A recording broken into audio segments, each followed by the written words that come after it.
Aziz, vous avez des abonnés? Moi, j'ai pas mal de correspondants du Sénégal et d'ailleurs.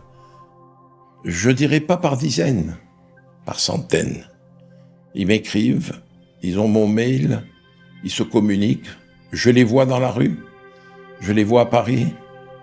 J'emmène mes petits-enfants, vous savez, voir la Tour Eiffel, le manège et tout. Les marchands ambulants sont tous sénégalais. Et ils veulent tous le selfie avec le vieux. Et je discute avec eux. Je leur dis, en Wolof, bien sûr. Je dis, alors, comment va? Il me dit, nous, on était tous pour Haussmann, mais maintenant, il nous a promis beaucoup de choses, on ne voit rien venir. Papa, on ne voit rien venir. Je lui dis, mais ça viendra. La situation difficile, mais ça ira. Soyez confiants. Et je sais qu'il y a, au sein du PASTEF, pas mal de défections. Et je sais que pas mal d'appels publics, privés ou secrets sont lancés dans la direction du président Macky Sall, lui disant qu'il manquait beaucoup au Sénégal. Mais je vous le dis franchement, on dit beaucoup de choses sur Macky Sall. Macky Sall pense avant tout à son pays. C'est un paysan, il aime son pays. Mais il pense aussi à l'Afrique. Dans tout ce qu'il entreprend aujourd'hui à travers le monde, il plaide la cause du Sénégal, bien entendu, mais il plaide la cause de l'Afrique. Et je ne suis pas marabout, mais je suis un homme informé. Dans quelque temps, il va s'en expliquer à la face du monde. Dans quelque temps. Quand? Mais dans quelque temps. Très intéressant. Et justement, Monsieur Bourgi, j'aimerais rebondir maintenant sur la Côte d'Ivoire, parce que vous avez utilisé tout à l'heure le mot trahison, et je sais pas pourquoi, mais j'ai le sentiment que souvent l'Africain se sent trahi. On lui promet des choses qu'il ne voit pas. On lui cache des choses qu'il devrait voir. Et je peux comprendre que l'homme africain, la femme africaine, il y a un moment où elle en a marre, où c'est trop. Et en Côte d'Ivoire, je sais pas pourquoi, mais j'ai des messages qui arrivent, on va dire, d'un ordre assez intéressant. Je partage avec vous. La première question qui me vient de Côte d'Ivoire, c'est: qui a gagné les élections en 2010? Je peux répondre. Je vous laisse répondre à cette question d'abord. Oui. On enchaîne avec les autres. Je l'ai dit sur le plateau de Perelman sur France 24. En l'espace de 3 heures, il y avait 1 200 000 vues. Laurent Gbagbo avait gagné les élections. Les gens ont dit « Bourgi a trahi Laurent Gbagbo, ils étaient copains depuis le début des années 80, il a trahi. » Je n'ai jamais trahi Laurent Gbagbo. Je n'ai jamais trahi Laurent Gbagbo. Mais qu'étais-je quand il y a le président de la République française, le ministre des Affaires étrangères de la République française, le chef d'état-major général des forces armées, que pouvais-je faire? Je ne pouvais rien faire. Dans certaines circonstances, j'ai plaidé, et Laurent Gbagbo le sait, la cause de Laurent. J'ai assez dit le financement par Gbagbo de la campagne présidentielle de Chirac en 2002. 3 millions de dollars. Ce que Gbagbo a confirmé à un de vos confrères, Alain Foka. Il lui a dit, Robert a dit vrai, j'ai donné 3 millions de dollars pour la campagne de Jacques Chirac en 2002, face à Jospin, membre de l'Internationale socialiste comme lui. Mais Jacques Chirac, aussitôt qu'il a perçu l'argent, ainsi que Villepin, ils se sont mis à détester Gbagbo. À détester Gbagbo et à le combattre. J'étais là, présent. Et j'avertissais Laurent Gbagbo. Au moment des accords de Marcoussis, où la France et la rébellion, et Compaoré, et Guillaume Soro, il faut le dire, c'était lui le chef des rebelles, c'était Guillaume Soro, voulait faire de Laurent Gbagbo la reine d'Angleterre. Il règne mais ne gouverne pas. Les accords de Marcoussis.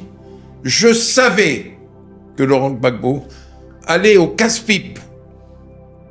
Aziz, il y a un homme qui s'appelle Eugène Alou, qui était directeur du protocole présidentiel du temps de Laurent. Et il paraît qu'aujourd'hui, il aurait rejoint les rangs de Alassane Ouattara. Eugène Alou, directeur du protocole, vient à Paris pour préparer l'arrivée de Laurent pour le sommet de Marcoussis, où je savais que Villepin l'attendait pour en faire un président Soliveau. J'ai dit à Eugène Alou, Eugène, appelle Laurent en langue, et tu lui dis de ne pas venir. Mais grand frère, pourquoi il ne doit pas venir? Je lui dis, ils vont le crucifier. S'il te plaît, qu'il ne vienne pas. A-t-il appelé Laurent Gbagbo? Je l'ignore. Toujours est-il que Laurent Gbagbo est arrivé en France, est allé au sommet de Marcoussis, et la Villepin, ayant oublié, a dit à Gbagbo, je vais te tordre le bras. Et Laurent Gbagbo me l'a dit le soir même. Je lui ai dit, mais j'avais prévenu Eugène, Laurent, le soir même à son hôtel. Et j'ai vu Villepin. J'ai dit, mais dites-moi, Dominique, vous vous fichez du monde? Vous vous fichez du monde? C'est un chef d'État. Et vous voulez lui tordre le bras. Est-ce que vous oubliez? Vous avez la mémoire bien courte. Arrivent, ils s'en vont. Chirac est battu, comme vous le savez. Et arrive, en 2007, Nicolas Sarkozy. Et immédiatement, Jacques Chirac et tout le personnel politique qui était sous Chirac a transmis à Sarkozy que Gbagbo n'était pas fiable, que Gbagbo ne jouait pas le jeu, que Gbagbo ne voulait pas organiser des élections, que Gbagbo ceci, que Gbagbo cela. Et je suis allé voir Nicolas Sarkozy. Vous me faites parler, mais je dois le dire. Je suis allé voir Nicolas. Je lui ai dit, Nicolas,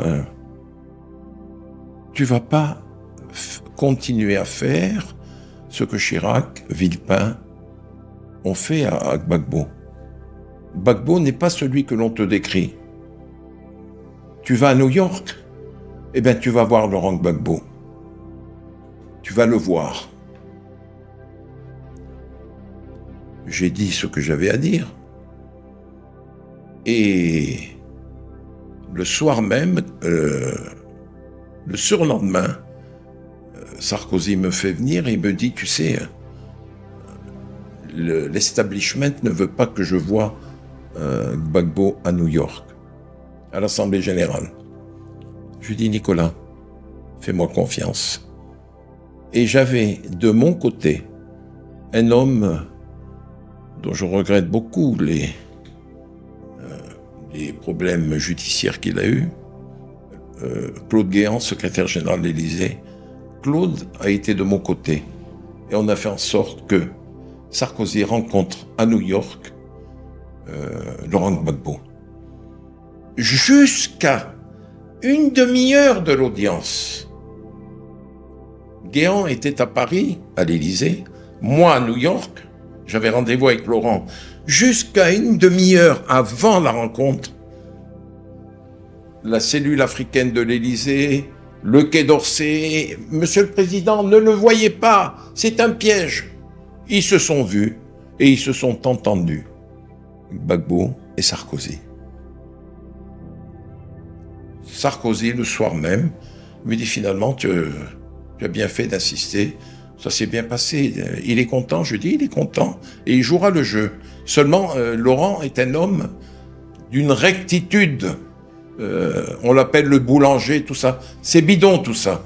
Ça c'est pour les journaux de 4e catégorie. Et ça se passe bien. Ensuite, il y avait le sommet Europe-Afrique à Lisbonne. Gbagbo y allait. Je lui dis, tiens, Nicolas, tu auras une deuxième occasion de rencontrer Laurent. Il souhaiterait te rencontrer. Fais-le. Tu sais, heureusement pour moi, un homme, nous étions 3 dans la suite de ce président dont je vais donner le nom, Omar Bongo Ondimba. Il y avait Omar, Nicolas Sarkozy et votre serviteur. Et j'avais expliqué à papa, j'ai dit, papa, ils ne veulent pas que Laurent voit Bongo, le sage. C'est ce qui manque aujourd'hui en Afrique. Il n'y a plus de sages. Il n'y a plus de sages dans l'affaire de Côte d'Ivoire aujourd'hui. Il fallait un sage pour calmer les gens. Il lui a dit, Nicolas, écoute-moi, petit. Mon fiston te dit les choses vraies. Il faut que tu vois Laurent. Il faut que tu le vois. Il ne peut pas venir à Lisbonne et ne pas te voir. Tu arrêtes un processus que tu as enclenché à New York et tu vas y perdre, Robert va y perdre, il perdra la main. Et Sarkozy a dit, tu as raison Omar, je vais voir. Et ils se sont vus une autre fois. Et ensuite, il y a eu des trucs, des va-et-vient. Et je sentais que cette hostilité à Gbagbo dans l'establishment politique français était forte. Elle revenait en force. En force. Que pouvais-je faire? J'ai tout fait. J'ai tout fait, Aziz. J'ai tout fait pour éviter le clash. Et la veille du clash, je l'ai assez raconté, Sarkozy me fait venir à l'Élysée. Il me dit, il faudrait que tu ailles dans le bureau de Claude Guéant, que tu appelles ton ami Gbagbo. Je dis, est-ce que tu vas arrêter avec ton ami Gbagbo? C'est mon ami. Mais tu le dis sur un ton qui m'indispose, Nicolas. Je vais le faire. Je vais le faire. Tu lui dis qu'il aura 30 millions par mois de salaire, statut d'un ancien chef d'État, des motards. Il est historien, il pourra, on lui fera obtenir une chaire en France, il pourra voyager de partout. Je lui dis, Nicolas, je connais Laurent, c'est la fierté faite homme. Il va dire non.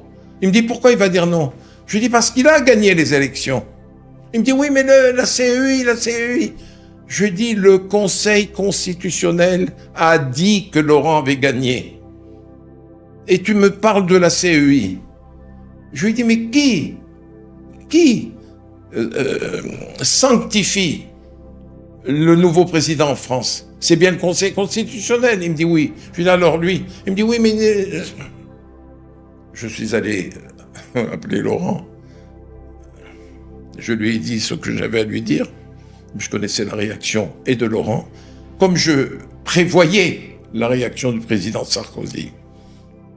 Laurent m'a envoyé paître en me disant un gros mot que je ne dirai pas, mais un gros mot. Hein.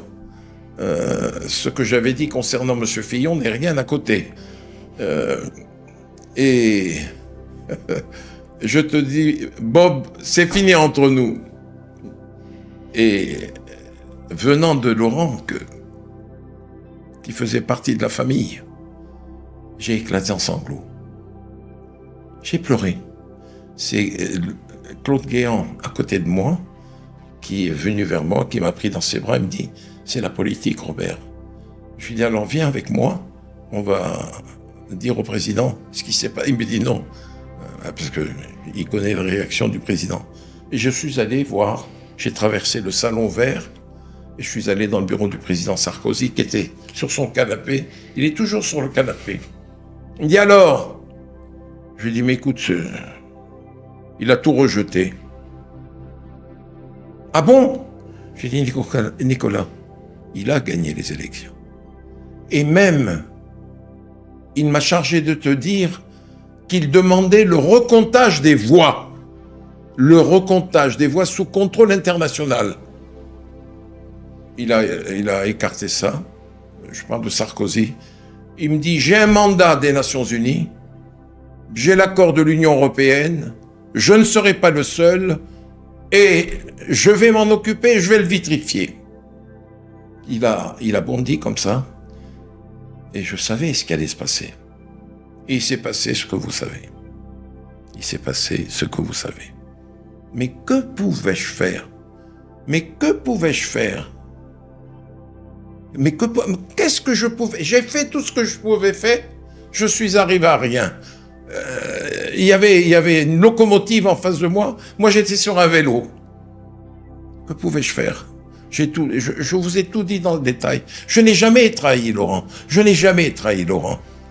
Et dernièrement, il y a 1 an, je lui ai fait une lettre ouverte. Une lettre ouverte. Et Laurent, touché par cette lettre, a appelé le fils de mon frère Albert. Albert ils étaient frères.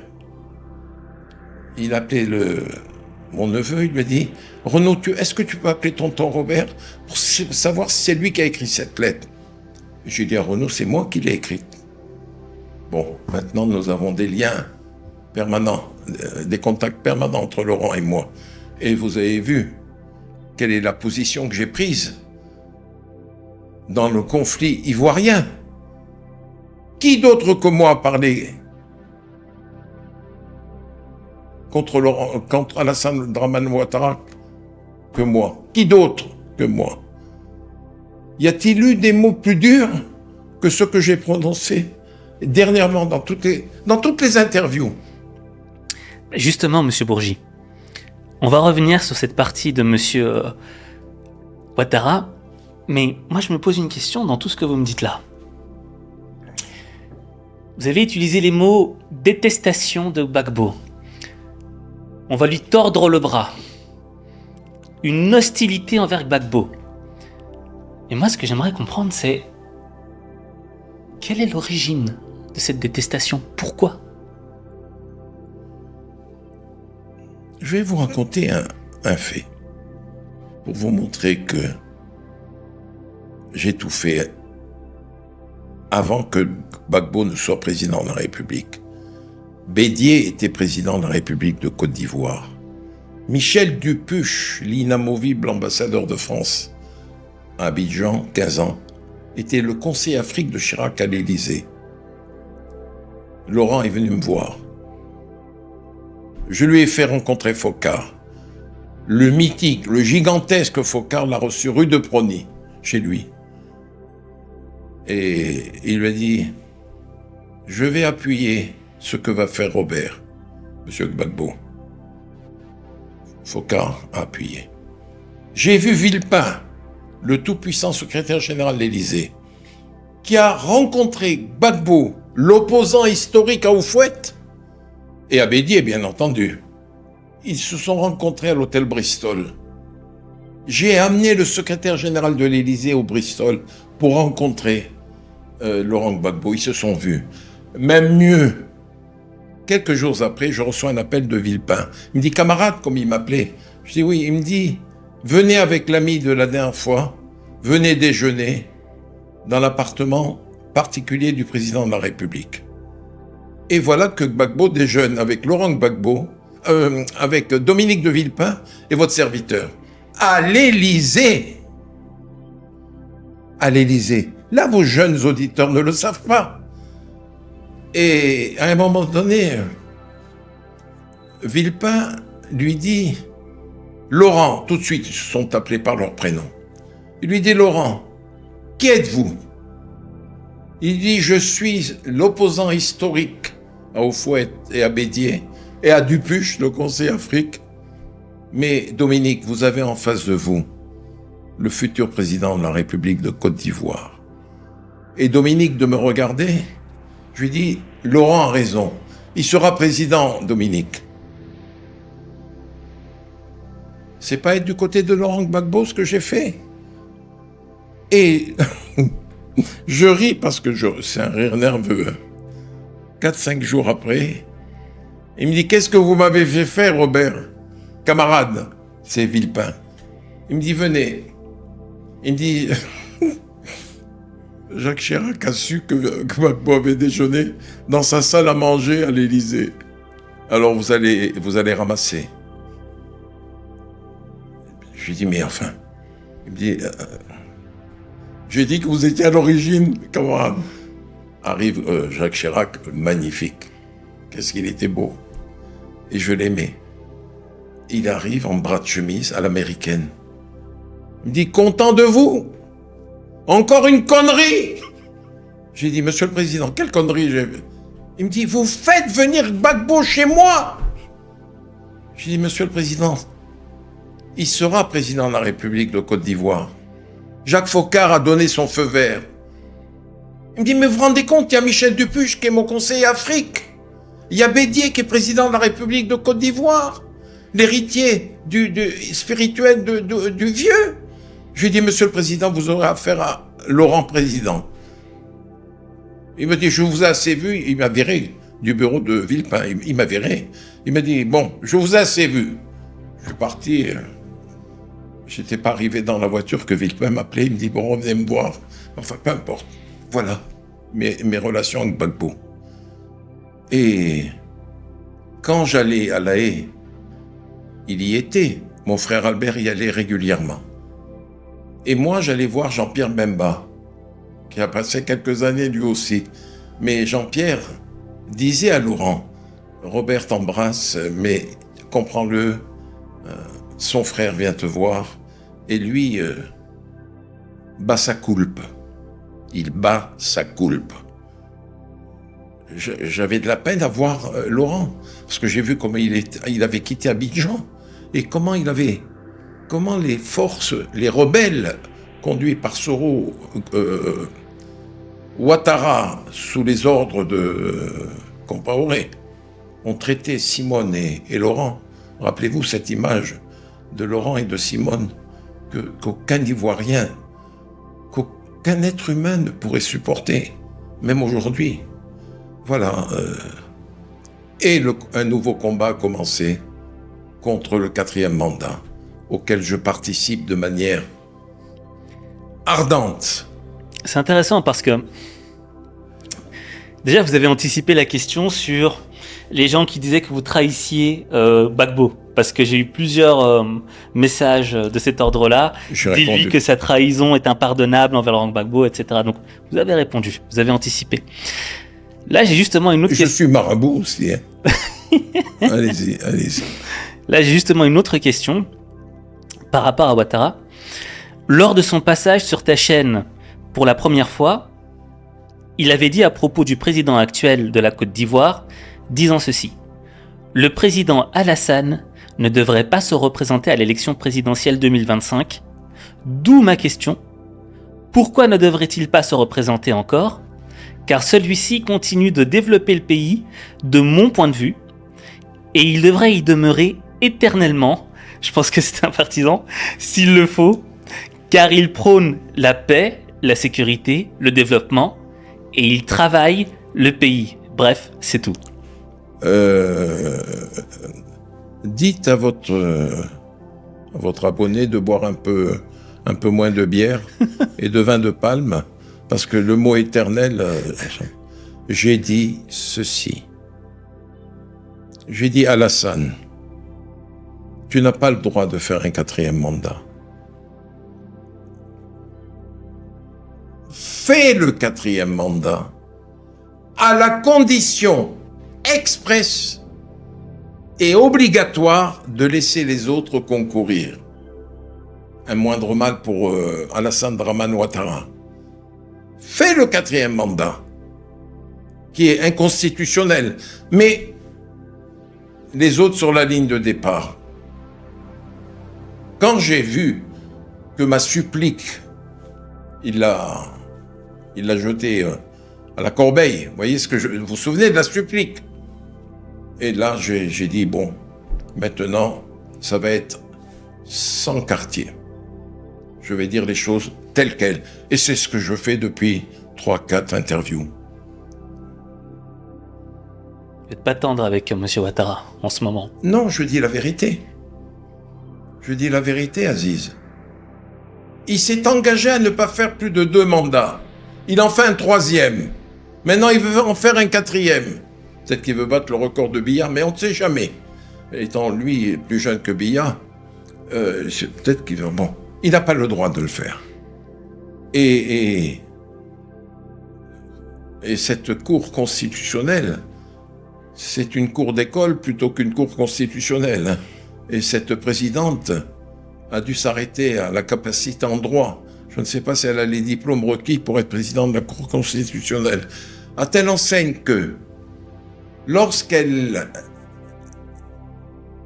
parle de la décision qu'elle a prise, elle a fait naître Laurent Gbagbo, ancien président de la République de Côte d'Ivoire, elle l'a fait naître le 1er janvier. Alors que Laurent est de mai 45. Elle l'a fait naître le 1er janvier. C'est vous dire le sérieux de cette dame. C'est honteux. J'ai dit que j'en ai éprouvé un profond dégoût. Et le dégoût s'accentue de jour en jour. Et je voudrais pas que les gens pensent que Laurent Gbagbo, Tidiane Thiam, Pascal Afine-Guessant et les autres vont relâcher la pression. Au contraire, cette pression va s'accentuer. Et j'ai dit que si les troubles devaient survenir, parce qu'ils vont survenir les troubles, Alassane Dramane Ouattara et la présidente de la Cour constitutionnelle répondront de leurs actes devant l'histoire, devant les Ivoiriens et devant la mémoire de la Côte d'Ivoire. L'heure est très grave, Aziz, en Côte d'Ivoire. Si elle n'était pas grave, le président Ouattara se serait rendu à l'Assemblée générale des Nations unies comme il l'avait prévu.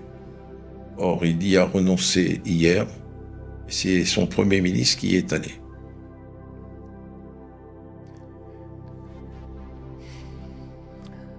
Monsieur Bourgi, moi ce qui m'intéresse avec vous, c'est que lorsqu'on discute avec vous, on a l'impression de voyager dans les coulisses de ce qu'on ne voit pas. On voit ce qui est dit dans les médias, ce qu'on nous explique, mais on sent qu'on nous cache des informations, on sent qu'il y a des informations qui sont déformées. Et quand on discute avec vous, on découvre les coulisses, on comprend c'est quoi le pouvoir. Et moi, il y a un truc que je comprends pas. Que je vois pas uniquement chez les présidents africains, que je vois aussi chez d'autres présidents, au fait, quelque chose qui touche la nature humaine, mais que on ne peut pas comprendre lorsqu'on est dans ma position à moi. Et cette chose-là, c'est cette addiction au pouvoir. Je veux dire, là, on a la preuve. Le président Ouattara, qui veut encore continuer. On a encore d'autres preuves avec d'autres présidents, pas seulement africains, parce que beaucoup disent oui, c'est une spécificité des Africains, c'est faux, c'est une spécificité humaine. Il n'y a aucun homme qui est au sommet du pouvoir qui veut lâcher son pouvoir. Et vous qui avez côtoyé tant d'hommes de pouvoir, à votre avis, qu'est-ce qui fait que ces gens deviennent addicts au pouvoir ? Ainsi, c'est une belle question que vous posez. Ça intéresse l'homme incluant la femme et l'homme. J'ai vu le président Giscard d'Estaing, qui a été président de la République. Il était tellement, comment vous dire, fragilisé, flageolant et tout, il a voulu exister de nouveau. Lui qui était président de la République française et que la Constitution lui interdit de se présenter à l'Assemblée nationale. C'est le président de l'Assemblée nationale qui, debout en jaquette, et les députés debout, lit les messages du président de la République, parce qu'il n'a pas le droit de venir à l'Assemblée nationale. J'ai vu Giscard d'Estaing se présenter comme député du Puy-de-Dôme, assis au banc des députés, avec des personnages et des femmes lambda. Cela se répète encore avec le président Hollande. Hollande aussi, président de la République, qui, cette soif d'exister, il est redevenu député. Et vous savez, j'ai tellement de respect pour cette fonction. Quand je vois Hollande assis, muet parce qu'il ne prend jamais la parole, assis, entouré des jeunes, en tenue de week-end, vous voyez ce que je veux dire? Lui, cravaté, je me demande, mais si je le connaissais, je l'appellerais, je lui dirais, mais François, tu es devenu fou. Mais qu'est-ce que tu fais là? Tu as été président de la République. Et je l'ai vu chez d'autres chefs d'État, quand ils perdent le pouvoir. L'addiction au pouvoir, j'ai vu le pouvoir transformer les êtres. Mais à tous les niveaux. Quand j'étais conseiller politique du ministre de la Coopération, j'étais co-ministre. Hein. Il y avait pourtant un directeur de cabinet. Bon, j'étais le co-ministre. Il y avait une voiture. La voiture qui devait conduire les conseillers. Les gens se battaient pour être dans une petite voiture derrière à droite. Est-ce que vous comprenez ce que je veux dire? Ça frappe tous les gens qui participent au pouvoir. Moi, je n'en faisais jamais partie. J'avais ma voiture, la même que celle du ministre, une G25, une R25, une GTX. Nous sommes en 1986. Et j'avais la version longue, comme celle qu'avait le ministre. Vous voyez? Le pouvoir rend fou. Et vous connaissez l'expression. Jupiter rend fou ceux qu'il veut perdre. Le pouvoir, c'est terrible. Jacques Chirac a perdu le pouvoir en 2007. Il a commencé une dépression nerveuse tout de suite. Ça n'a pas été étranger au mal qu'il a emporté. Le téléphone ne sonne plus, on ne vient plus vous voir, c'est fini. Ils veulent exister, absolument. L'exemple de Giscard est frappant, l'exemple du président Hollande est frappant. Tu as été président de la République et tu vas t'asseoir au milieu de 400 députés. Vous voyez ce que je veux dire? Le pouvoir, je l'ai vu. Et quand vous êtes au sommet, Aziz, vous avez des serviteurs, vous n'avez pas de collaborateurs. Vous avez des serviteurs. Les collaborateurs sont serviles. Une fois, j'étais avec le président Sarkozy. Et il y avait avec moi des ministres de son gouvernement, de vieux amis, plus anciens amis que moi. Moi, j'ai connu Nicolas en 82. Et je plaisantais avec lui, je le tutoyais. Là où il est, je le tutoie, bien sûr. Et à un moment donné, un des ministres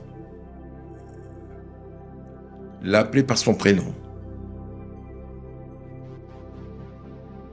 Le regard de Sarkozy l'a ramené à la raison. Il lui a dit, Monsieur le Président, tout de suite après.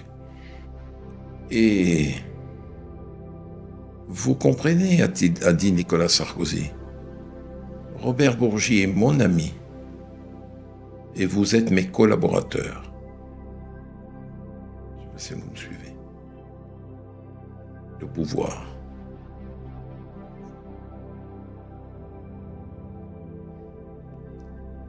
C'est très intéressant.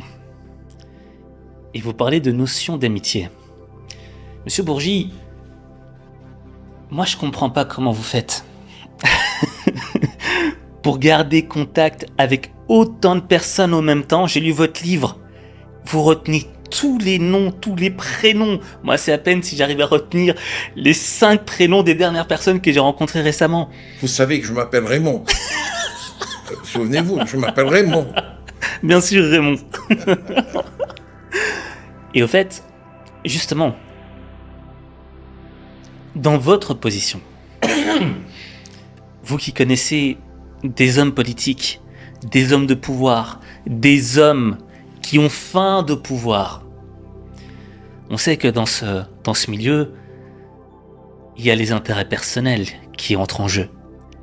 Et que l'amitié, on va dire que c'est quelque chose, c'est une notion assez vide de sens. On va parler plus d'alliance. Mais vous, monsieur Bourgi, est-ce que vous pensez vraiment que vous avez des amis, que ce soit en termes politiques ou dans votre vie personnelle? Parce que quoi qu'il arrive, vous êtes devenu un homme de pouvoir, vous êtes un homme puissant. Donc les gens qui gravitent autour de vous, est-ce que vous ressentez de l'amitié ou est-ce que vous ressentez de l'intérêt? À 80 ans et demi, un jour ou l'autre, quelqu'un devait me poser la question, qui ne m'a jamais été posée, que seul un homme comme Aziz pouvait me poser. Je vais vous répondre. Le mot ami, c'est un mot qui a plusieurs étages. Plusieurs étages. Les seuls amis que j'ai eus dans le monde politique qui a été le mien, les seuls au niveau le plus élevé, ils sont 3. 4. Chronologiquement. Jacques Foccart, Omar Bongo Ndimba, Michel Aurillac, le ministre de la Coopération, et Macky Sall. Je l'ai éprouvé en moi-même. Et en numéro 2, donc l'avant-dernier étage, il n'y a qu'un homme. C'est Nicolas Sarkozy. Autrement, mon ami, mon cher ami, le truc, ce sont des relations intéressées. Et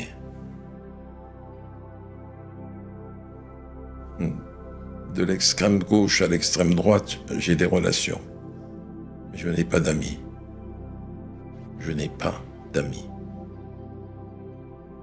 Combien de fois je refuse des invitations à déjeuner et à dîner, prétextant que je suis en déplacement ou autre. C'est faux, je suis à Paris. Ça ne me dit plus rien de les voir. Les seuls que je vois aujourd'hui, avec amour, c'est Macky et Nicolas Sarkozy. Aurillac est parti, Foccart est parti, et Omar Bongo est parti. Ce sont les seuls, ils sont 5. 55 ans de vie politique. C'est intéressant que vous parliez encore de Nicolas Sarkozy. L'anecdote que vous nous avez partagée. C'est mon ami, toi t'es un collaborateur. Et la peur du ministre, quand vous le dites, quand vous racontez l'anecdote, on la ressent. On ressent que le ministre a compris où était sa place. Et c'est là que on comprend une chose.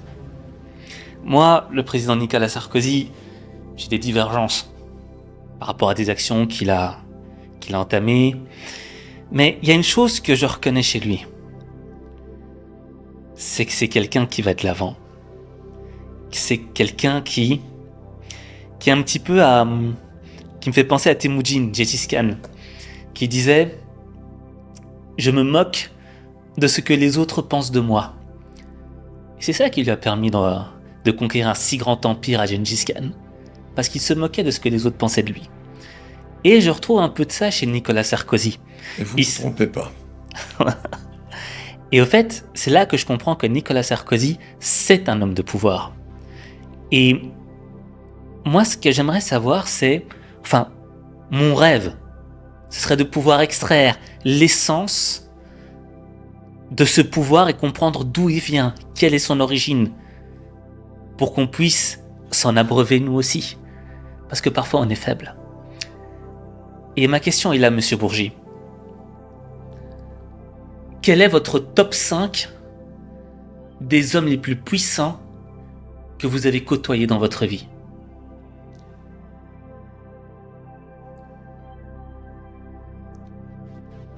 En 1, Jacques Foccart.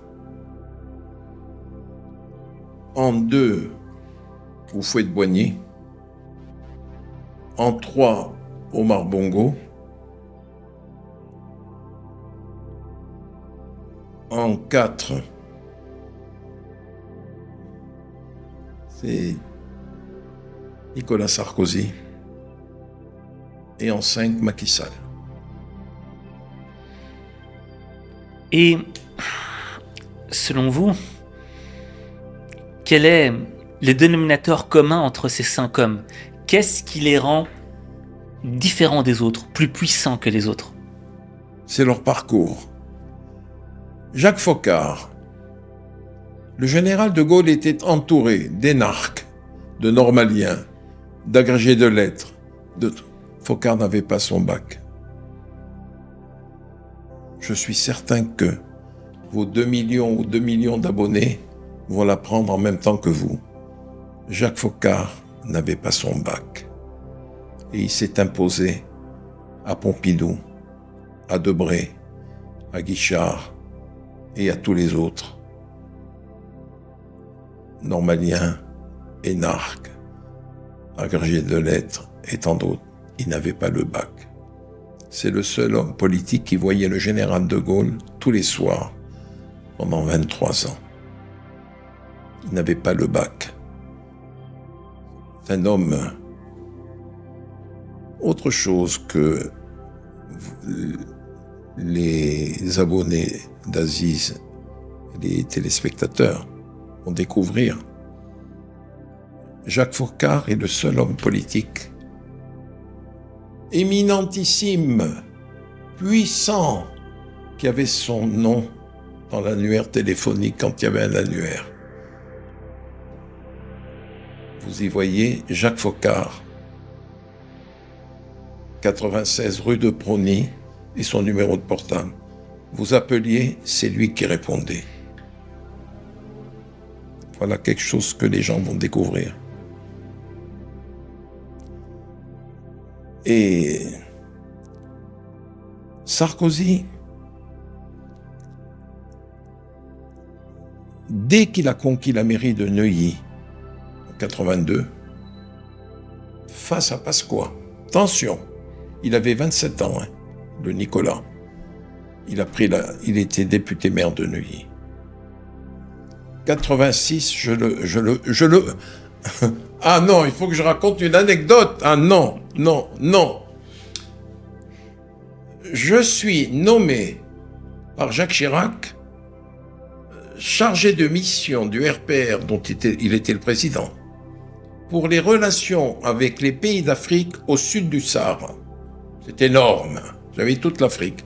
C'est de là que la fusée a décollé. Et Sarkozy était conseiller pour la jeunesse et autres, l'outre-mer et tout. Et une fois par mois, nous avions réunion autour de Jacques Chirac, président du RPR, mais maire de Paris, au siège du RPR, 123 rue de Lille. Moi, j'arrivais d'Abidjan, j'étais prof, et je venais, et il y avait la secrétaire particulière du président Chirac qui était là, au siège du RPR. Non, il va être content que je raconte cette anecdote, le Nicolas. Et je monte au 4e ou 5e étage, l'étage du président. Et c'était 16h la réunion. J'étais arrivé à 15h30. Et je vois la secrétaire de M. Chirac. Je lui dis, mais Je suis le premier. Elle me dit non, tu n'es pas le premier.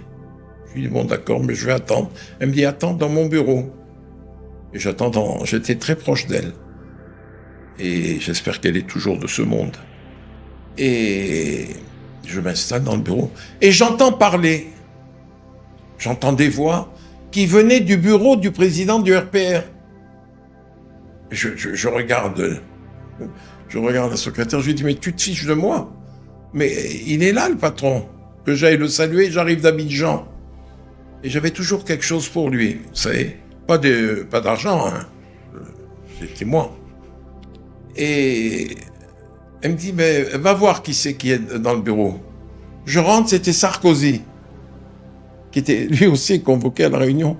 Mais où était-il assis, d'après vous? Pas dans le fauteuil en face du bureau. Dans le fauteuil de M. Chirac. Dans le fauteuil de M. Chirac. De Jacques Chirac, c'est pas la maire de Paris d'aujourd'hui. J'ai même oublié son nom. Comment s'appelle-t-elle? Hidalgo. Anne Hidalgo. C'est pas le bureau de Rotaillot, président du RPR, c'est Jacques Chirac. Je lui dis, mais qu'est-ce que tu fous là, toi? Il me dit, je ne peux être que là. Je lui dis, mais enfin, tu racontes des histoires, toi. Il me dit, Robert, un jour je serai le patron, non seulement du mouvement, mais de la République française. Nous sommes en 84. Nous sommes en 84. Quel est le collaborateur qui ose s'asseoir dans le bureau du patron? Dans le fauteuil du patron? Voilà ce qu'il m'a dit en 84. 2007, il devient président de la République. Parce qu'il en impose. Il n'est pas grand, Nicolas. Il n'est pas grand. Je l'ai vu une fois à Matignon. Villepin, 1m91. Premier ministre. Sarkozy, 1m68, 69, je ne sais pas. Et moi, j'étais là. Je me trouve toujours là où il ne faut pas être. Et ils s'engueulaient, les deux. Tu comprends?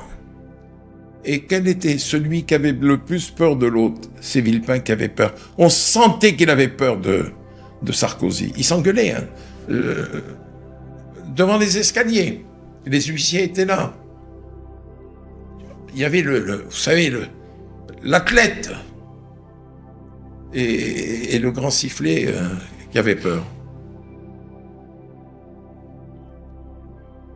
Qu'est-ce qui fait que Sarkozy arrive à s'imposer comme ça, selon vous? D'où lui vient ce trait particulier que les autres n'ont pas? C'est son enfance, sa jeunesse.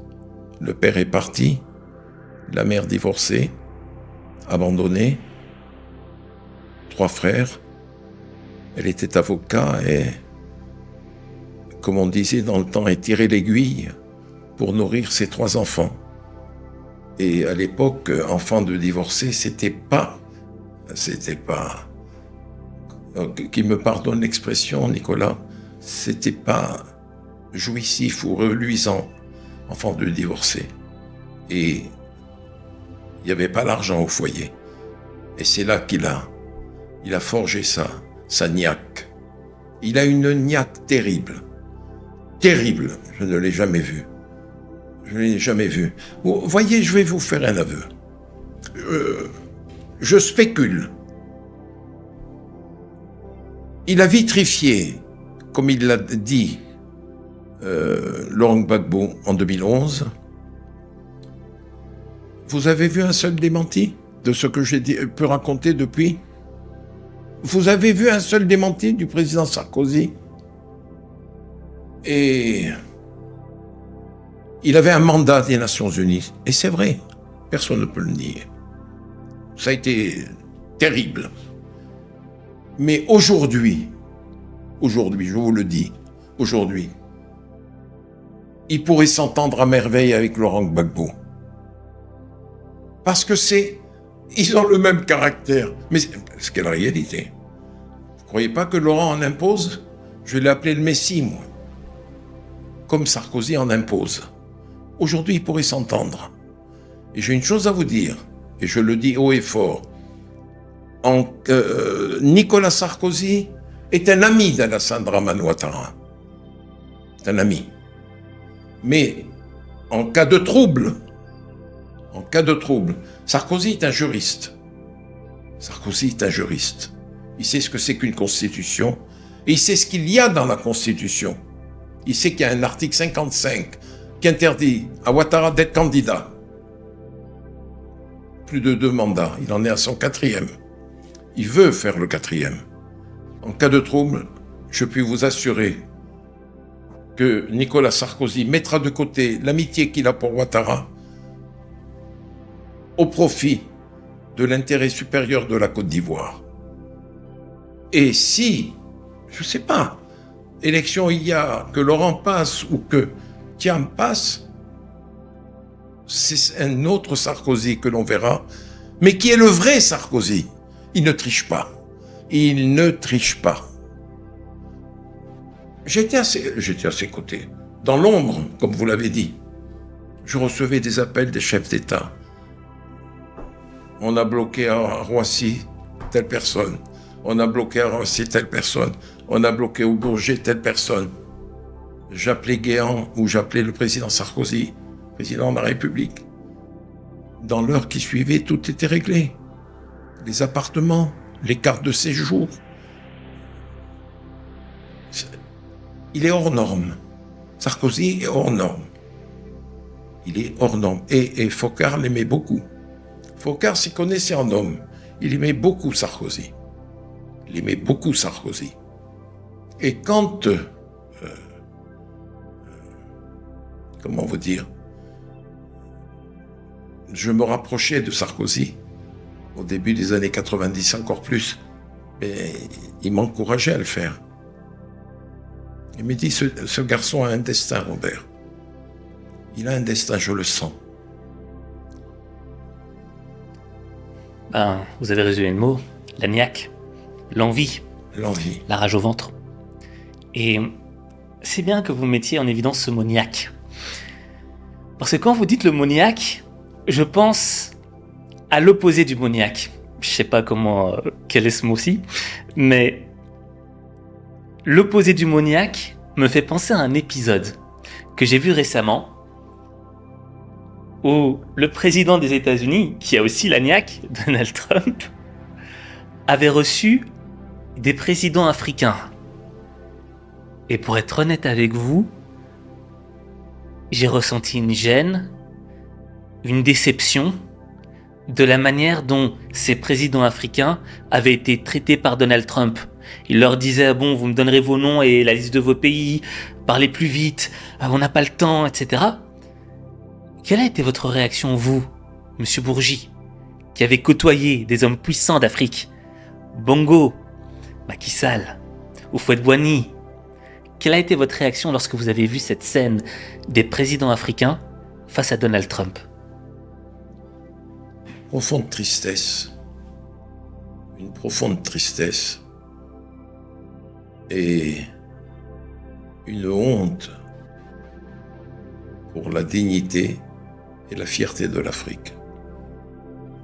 Et vous savez, je ne vais pas le citer. Un des chefs d'État africains qui était à cette mascarade, cette ronde enfantine. Quand j'ai vu qu'il y était, je lui ai envoyé un message. Je dis, tu n'as pas honte? Tu te vantes d'avoir vu le président Trump, mais tu n'as pas vu comment tu as été traité? Mais tu n'as pas vu comment tu as été traité, toi et tes pères? Père, P-A-I-R-S. Il me dit, mais pourtant, je dis, pourtant rien du tout. Vous avez été ridicule. Tu m'entends? Tu as été ridicule comme les autres. Je n'ai plus jamais reçu un message de ce chef d'État. Et quand j'ai vu l'ancien aide de camp du président Bongo être fier d'avoir la casquette que lui a offerte Trump, se baladant avec la casquette rouge de Trump, j'ai dit, Et je lui parlais à des milliers de kilomètres. Je lui ai dit, hey, si papa te voyait, jamais